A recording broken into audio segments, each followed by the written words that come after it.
Assalamualaikum warahmatullahi wabarakatuh. Alhamdulillahi rabbil alamin.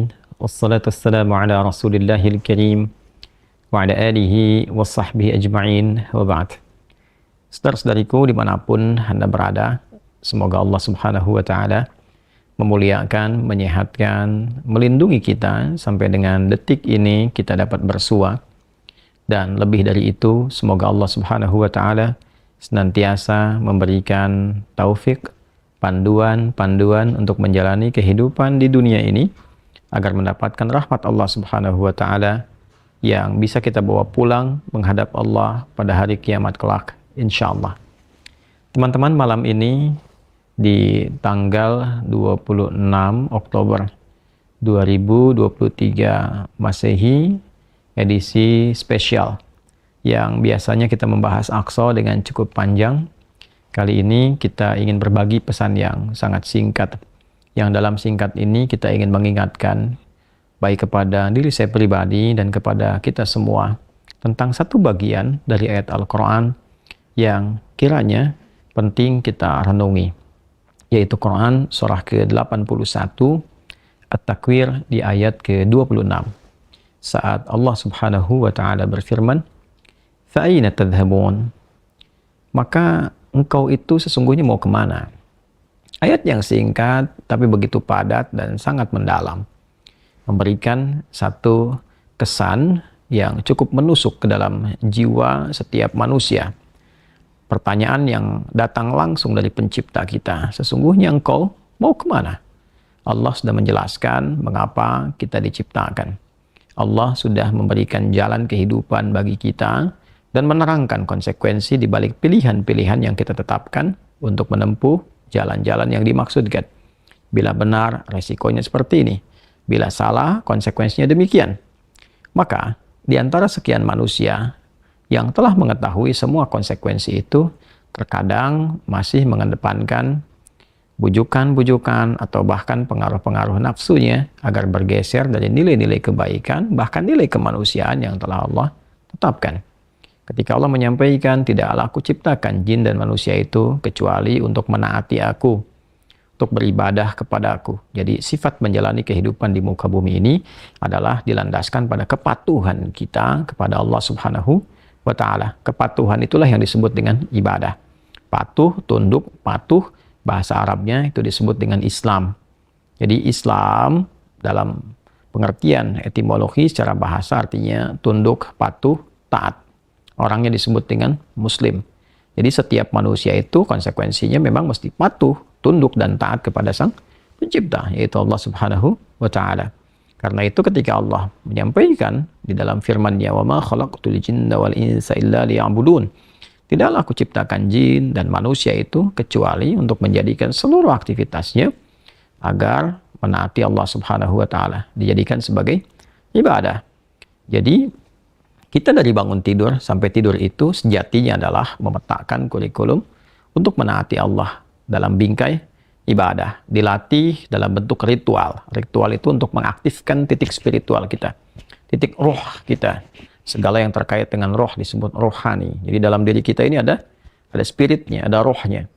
Dan itu adalah titik latihan pertama untuk mengaktifkan ya titik-titik kebertuhanan. Jadi ketika Allah sampaikan, tidaklah aku ciptakan engkau kecuali untuk menaatiku. Nah, titik ketaatan itu ya disebut dengan titik ritualnya. Ibadahnya ibadah ritual, ya keadaannya keadaan spiritual, itu yang penting kita aktifkan dulu. Itu sebabnya diminta kita sholat untuk mengoneksikan diri kita, mengaktifkan sinyal itu dengan Allah subhanahu wa ta'ala, dengan Sang Pencipta. Sehingga ketika terkoneksi, terbangun kesadaran dari dalam diri kita sebagai sebuah fitrah. Nanti kesadaran itu yang akan membimbing bagian dari sifat intelektual kita, titik intelektual, ya IQ itu, ya intellectual question. Kemudian nanti titik fisik kita, physical question. Jadi nanti yang menggerakkan adalah titik spiritualnya. Ini yang memberi perintah. Kalau akal itu masih objektifnya normal saja. Karena dia hanya mengkonstruksikan pikiran, mengolah data, ya, jadi informasi menjadi knowledge. Knowledge itu yang akan diteruskan kepada fisik untuk dieksekusi. Ya, bagaimana nanti lisan bicara?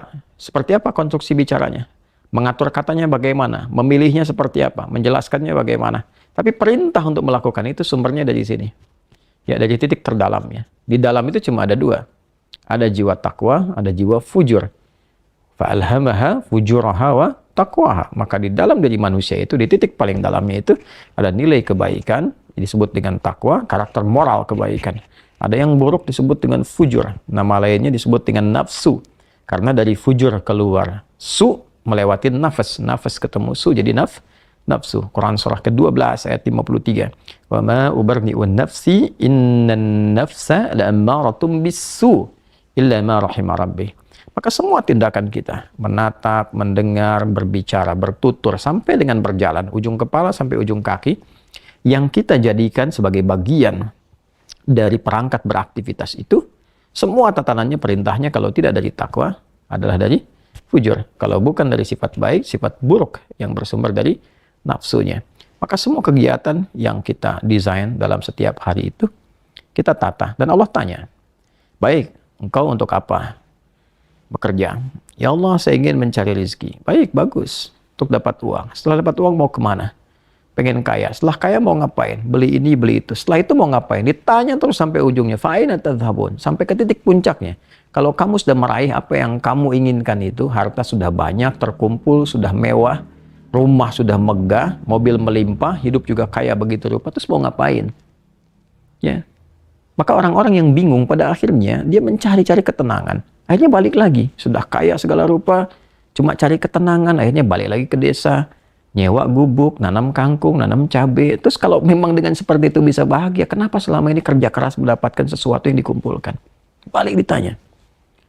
Kamu kedudukan pengen jadi apa? Terus. Yang di militer pengen dapat bintang 1, 2, 3, 4. Kalau perlu, jenderal besar, bintang 5. Setelah itu mau ngapain? Mau diarahkan kemana semua itu? Karena pada akhirnya semua bintang akan berguguran. Ya, wafat juga, meninggal juga. Kalau sudah selesai, purna, selesai. Demikian yang punya ilmu, punya jabatan, macam-macam. Mau diapain? Ya, ketika semua titik itu mencapai pada titik jenuhnya, di akhir itu akan balik kan. Ya, jabatan purna, harta juga jenuh, ya. Nah, di titik itu kita disadarkan, ditanya, mau kemana? Maka dijawablah dengan jawaban yang sangat mendalam. Inni dzahibun ila rabbi sayahdin. Yang terbaik adalah katakan, saya ini menyiapkan bekal untuk berjumpa dengan Rabbku. Itu jawaban yang paling indah. Ya, jadi kalau ditanya, mau kemana hidup ini? Kata Quran jawab, aku menyiapkan bekal untuk kembali dan berjumpa dengan Rabbku yang telah menciptaku. Dari situlah kemudian Allah katakan, aku berikan petunjuk kalau begitu. Yahdin. Ya, aku berikan petunjuk kata Allah. Jadi orang-orang yang menyiapkan semua aktivitasnya dan dia lakukan untuk Allah, berjumpa dengan Allah, maka Allah akan berikan petunjuk dalam setiap aktivitas kehidupannya. Diberi petunjuk bagaimana mata memandang, telinga mendengar, lisan bicara, sampai kaki berjalan. Sehingga dia betul-betul menjadi pengabdi dari Rabb-Nya yang maha menyayanginya. Pengabdi disebut dengan abdun, jamaknya disebut dengan ibadun. Yang maha menyayangi disebut Rahman, maka disebutlah dia dengan ibadur Rahman. Wa ibadur Rahmanil ladzina yamshuna 'alal ardi hauna wa idza khatabahumul jahiluna qalu salama. Demikian di surah Al-Furqan itu. Itulah puncak yang mesti kita ikhtiarkan dalam kehidupan, yang kita selalu sampaikan dan komitmenkan sejak bangun tidur. Dan kita katakan, alhamdulillahilladzi ahyana ba'da ma amatana wa ilaihin nusyur. Terima kasih ya Allah, segala puji hanya milik-Mu yang telah memberi kesempatan hamba menjalani kehidupan. Padahal Engkau telah tahan nyawa hamba tadi dalam tidur.